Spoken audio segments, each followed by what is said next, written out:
Thor Ragnarok and Thor love and thunder के director Taika David Cohen, जिन्हें आप Taika Waititi के name से जानते हैं, मार्वल फैंस के बीच एक पॉपुलर एंड सबसे कंट्रोवर्शियल डायरेक्टर के रोल में फेमस हैं। टाइका वाइटिटी के पास Oscar, British Academy award, Grammy award और कई सारे अवार्ड्स हैं। यहाँ तक कि टाइम मैगजीन में उनका नेम वर्ल्ड के टॉप 100 मोस्ट इन्फ्लुएंशियल लोगों में इंक्लूड किया गया था। मार्वल स्टूडियोज के लिए उन्होंने 2016 में थॉर रैग्नारोक डायरेक्ट की एंड उन्होंने इस मूवी को लास्ट 2 मूवीज के कंपैरिजन में कम्प्लीटली डिफरेंट स्टाइल दिया। थॉर की सीरियस एंड डार्क साइड को यहाँ पूरी तरह से कम कर दिया गया और हमें थॉर का funny, childish and silly version देखने को मिला। एंड थॉर के इस न्यू अवतार ने मार्वल फैंस को 2 हिस्सों में डिवाइड कर दिया।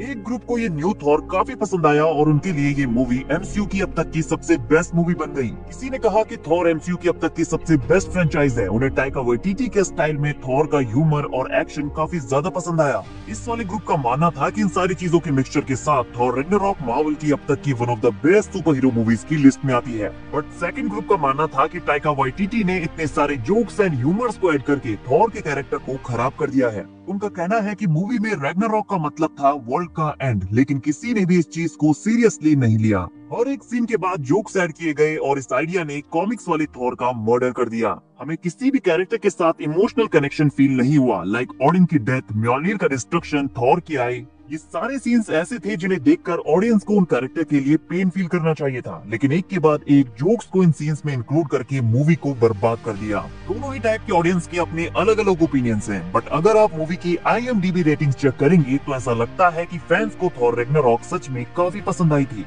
एंड बॉक्स ऑफिस पर $855 मिलियन की कलेक्शन के साथ टाइका ने मार्वल का ट्रस्ट गेन कर लिया कि वो एक और थॉर मूवी बना सकते हैं। तो मार्वल ने टाइका वाइटिटी को थॉर फ्रेंचाइज की 4th movie Thor love and thunder को डायरेक्ट करने की रिस्पॉन्सिबिलिटी दी। बट ऐसी क्या चीज है कि मार्वल स्टूडियोज थॉर फ्रेंचाइज की मूवीज को डायरेक्ट करने के लिए टाइका वाइटिटी को चूज कर रहा था?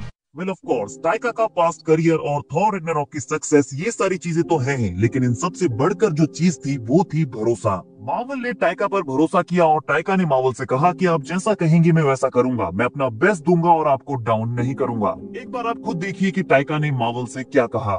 What do you have to do when you're meeting the people at Marvel to impress them enough to get such a gig? Say yes. Say yes to everything. Just say yes. Not, yep, absolutely, I can do that. Right. I won't let you down. लेकिन Thor love and thunder के failure के बाद Taika ने reveal किया कि उन्होंने MCU सिर्फ और सिर्फ पैसों के लिए ज्वाइन किया था। उन्होंने एक पॉडकास्ट में ये क्लियर कर दिया था कि मुझे उन फिल्म्स को बनाने में कोई इंटरेस्ट नहीं था, but I was poor and मुझे मेरी फैमिली को फीड करना था, सो मुझे लगा कि ये एक अच्छी अपॉर्चुनिटी है बिकॉज मार्वल वर्ल्ड की नंबर 1 फ्रेंचाइज है, सो उनके लिए काम करके मुझे पैसा कमाना था।